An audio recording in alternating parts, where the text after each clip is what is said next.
And when you think of a Florida escape, or as a lot of folks here like to call it, Florida, you probably just think of great beaches or maybe a cruise or a fishing escape or maybe a murder mystery dinner theater. But Florida is loaded with historical sites. Remember, the oldest continuously lived in city in the United States is located in Florida, St. Augustine. It has a unique ecosystem in that state that is rivaled by few other places on earth. And you could find loads of museums and historic places there, among them the Edison and Ford Winter Estates in beautiful Fort Myers on Florida's west coast. Joining us now to talk about it is Erik the Travel Guy Hastings. You can always check out his website at erikthetravelguy.com. That's Erik with a K. Plus, you could watch his awesome travel series, Beyond Our Backyard, which I used to watch on PBS for years. Now I just pull it up on YouTube. Erik, good morning to you. We try to keep it simple. We keep it easy for you, Ken. Just turn it on YouTube. That's exactly right. Good morning. Or I like to call it the YouTube. Hey, put it on the YouTube. Yeah, let's see what's on Sometimes the I YouTube. watch the YouTube down in Florida, right? That's what we're Florida, doing. it's a good thing there. They got everything. Everything is 5 minutes from Miami. When I first moved to Florida, everybody that I knew, like when I was living in Hollywood, they're like, "That's right by Miami." Yeah, it's about an hour with traffic. It's right by Miami. Yeah, everything is right by me. Jacksonville, right by Miami. Even though it's as far Right, from Miami as Buffalo is from New York, but it's right there. The whole state is right Miami. there.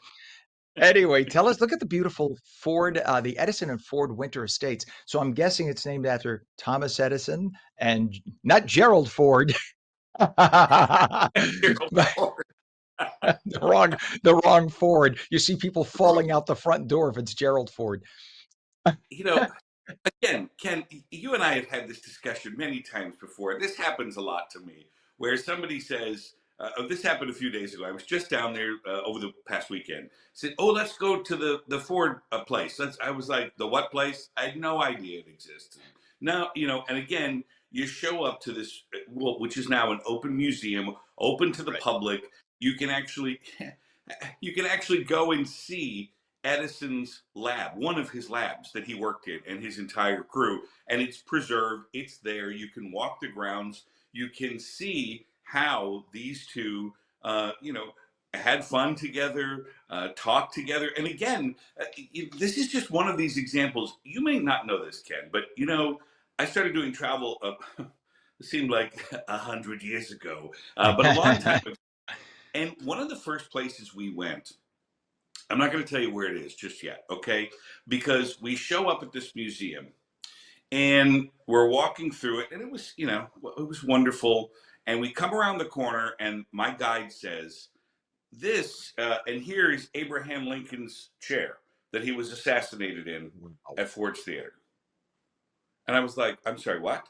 And she said, yeah, this is the chair. It's right here. We keep it preserved.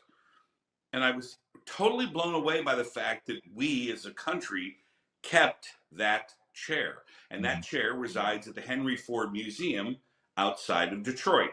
And that really left a mark on me that day because I remember thinking, wow, there's only one of those chairs in the whole world. And if you want to see it, you have to come to this museum to see it. Now, I notice some people they're like, yeah, duh. But yet we forget that there are these, you really can walk in the footprints of icons, and it's not that difficult to do if you put a little work into it. And so, there at the Henry Ford, for instance, that's where I also saw Rosa Parks' bus.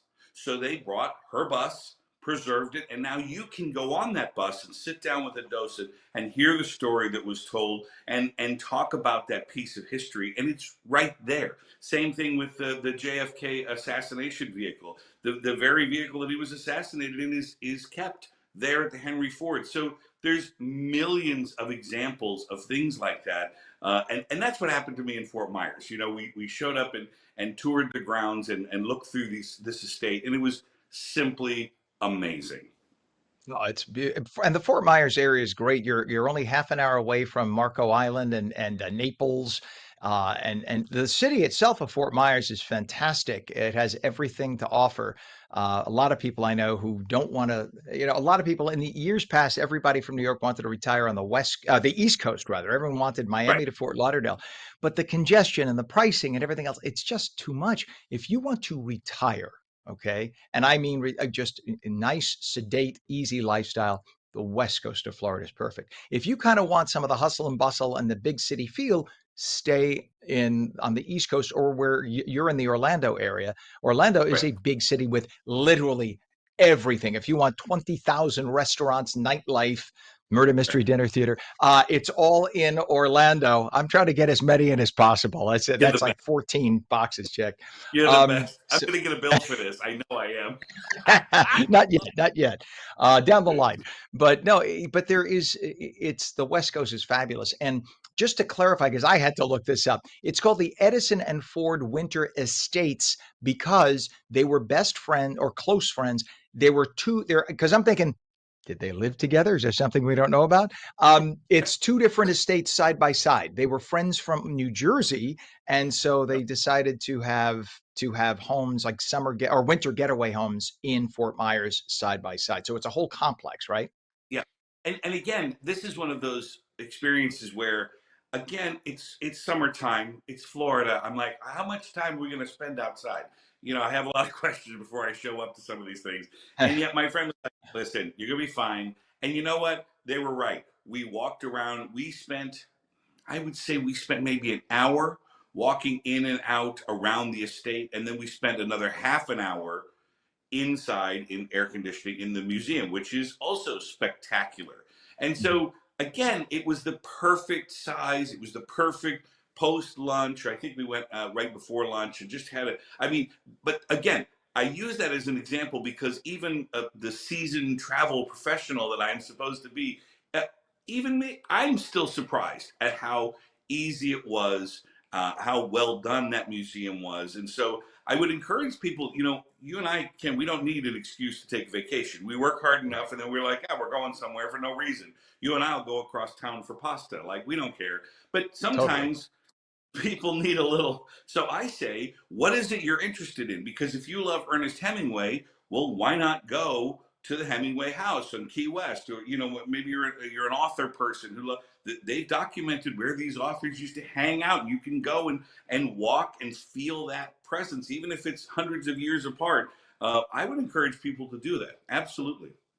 And Florida is just a fabulous place. There's so much to offer in Florida. It's not just beaches. And by the way, watch this. When you're in Florida, you can rent a car and take a ride from Fort Myers to Orlando. It's an easy 3 hours to catch the Speakeasy Murder Mystery Dinner Show and enjoy a great evening of food, fun, and crime solving.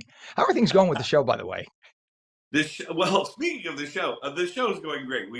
I could quite frankly, I was out a little late last night. We were working on some stuff, so I slept in a little bit this morning. But the show is going great. We're just getting ready. Speaking of Florida, we're just getting ready to announce that it's not ready yet. A 5-day, 4-night interactive murder mystery cruise that we're going to host. That's going to happen next year, all in our Speakeasy Universe 1924 universe. So we're going to do that next year. We're not quite ready to announce that. So the show is going great. We're having a blast. As a matter of fact, somebody last night came up to me, and I think it's one of the reasons we do the show. It's fun to do a show. Who doesn't love that? But I do. But he said, Eric, and he literally stopped me. He said, "Are you Eric?" I said, "Yes, I'm Eric." And he said, "I watch Ken on New Jersey." And I said, "Of course you do."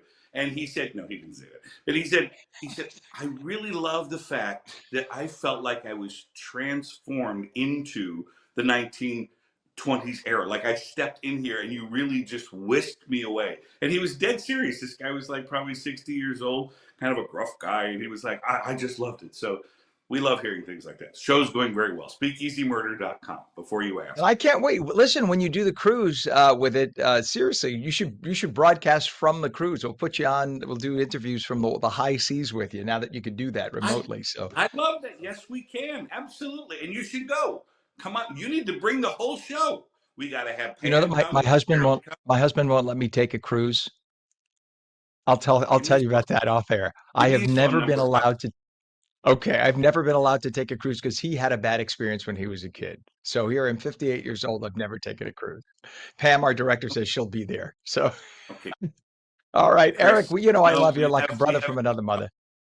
You're awesome. Eric the Travel Guy Hastings. Check out the website, ericthetravelguy.com. That's Eric with a K. Thanks as always, my brother, for coming on this morning. Thank you, my friend. See you. You bet. Take care.